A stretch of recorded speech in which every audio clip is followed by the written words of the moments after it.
If you're like me, you may not feel like the most creative or original woodworker in the world, and that's okay. In this video, I'll be sharing one of my favorite books called Thinkertoys by Michael Michalko. It's never too late to learn how to be more creative, and this book provides several techniques that will boost your creativity. Remember, your brain is the first and perhaps the most important tool in your woodworking shop. Well, hey everybody, and welcome back to the channel. Hey, I want to share with you one of my favorite books. I've had this book for many years. It's just it's over 400 pages long. It's just been but it's not just a great book for woodworkers. It's really for any kind of profession or hobby. But honestly, it's not the kind of book that you have to pick up and read from cover to cover. It's more of a reference book. And over time, you'll begin to hone in on different creativity techniques in the book that help you the most. In a nutshell, I believe creativity is really about combining old or existing ideas to create new ideas. The people we like to call creative people may just be naturally able to do this in their head, and maybe they do it faster. But Thinkertoys gives the rest of us, techniques that we can definitely use to accelerate our creative thinking. It helps us generate lots of new ideas. Now, that doesn't mean every idea is a great idea, but with many ideas, hopefully you're bound to come up with a few gems. Now, this book gives you two fundamental approaches to creativity. There's linear thinking techniques and intuitive thinking techniques. The linear thinking techniques show us how to take ideas and information and manipulate them to generate new ideas. The intuitive techniques teach us how to discover new ideas by engaging our imagination and intuition. Now, the book provides 17 different linear thinking techniques and 12 different intuitive thinking techniques. And I'd recommend that you pick a few, just try them out and see how they work for you. Personally, I've had more success with using the linear thinking techniques. My top three favorites are Think Bubbles, which is really mind mapping, the Idea Box, and Scamper.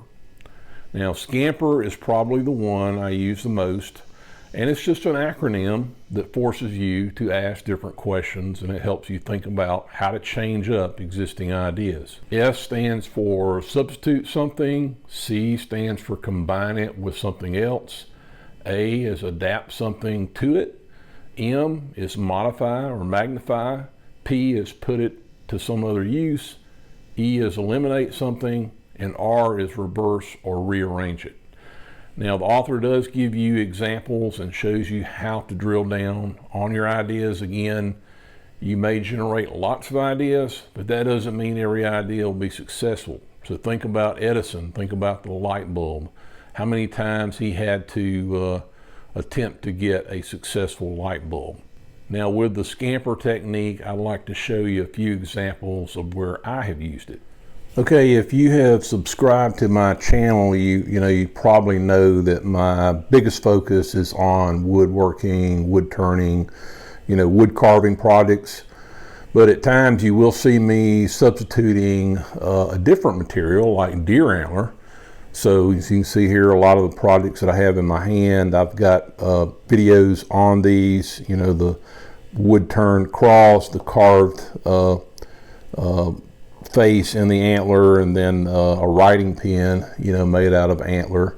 So a lot of projects that you make from wood, you could substitute and just use deer antler, and in some cases you can combine deer antler with your wood projects. Bottom line, you may end up with a new idea or a craft that people have not seen before.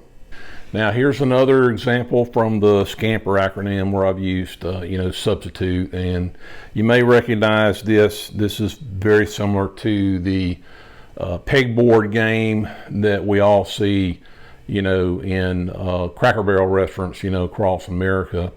But all I decided to do with this is I decided to substitute the pegs with rifle casings, and now so you have a gift or something that you can sell to gun enthusiasts or perhaps outdoorsmen And I've been thinking about another idea with this. If I can take some wooden dowels and carve little wood spirits into the dowels and paint them different colors, that might be a neat idea. Feel free to steal that if you like. Okay, and here's another example from my caricature wood carving stuff that I do, and I have a lot of videos on this on the channel. This is another example where I've used the SCAMPER acronym, where I've used like modify and adapt. So I don't know if you noticed, but on all three of these carvings, the face is essentially the same cuts and method for creating the face, and all I've done is taken a few extra steps to modify this. So that's the thing, is we don't always have to be original with what we do. We can sometimes take another idea and modify it a little bit and change it up. And you can also see another thing that I've done is I've combined, if you go back to the C, on a couple of these, I've combined the carving with a function. So here you see the pencil sharpener. I carved in an area for the pencil sharpener to go along with the Dracula theme and the dagger to the heart idea. So that makes kind of a cool little pencil sharpener. And here, this is little acorn man, turn him into a refrigerator magnet. So sometimes you can also think about the function of your craft. What's it going to do? Is it going to provide a strictly art, or is it going to also provide, maybe you can incorporate some type of secondary function to go along with your craft. Okay, and just a few more tips I'd like to offer. One is keep a notebook somewhere handy where you can jot down your ideas. I do that a lot for my YouTube channel all the time. Sometimes writing stuff down really helps you clarify your ideas even more. Also, identify activities, that help you generate ideas. My two top activities, I think, are hiking in the woods and driving through the countryside. And those, for some reason, they just generate ideas, and I try to keep a notebook handy so that if I need to, or if my iPhone, I'll jot down those ideas and compile them somewhere. If you've got some activities that you like to do, please feel free to share in the comments, what activities help you generate more ideas. Another thing I recommend is occasionally check out other woodworking hobbies. It's fine if you want to focus on just one hobby, like maybe knife carving, but you might just generate some new carving projects by observing another woodworking tradition. Here's an example of some ornamental lanterns that I carved a while back, but I got the idea from watching a wood turning channel with a very similar project. And finally, don't worry about being totally original like we talked about before. Some of the best ideas out there are just a result of changing up old ideas and making them your own. Anyway, I hope you'll get a copy of Thinkertoys. I'll leave an affiliate link below. And if you'd like to get electronically, it is available on Kindle.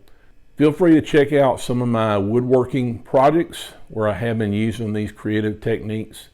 And I'll see you in the next video.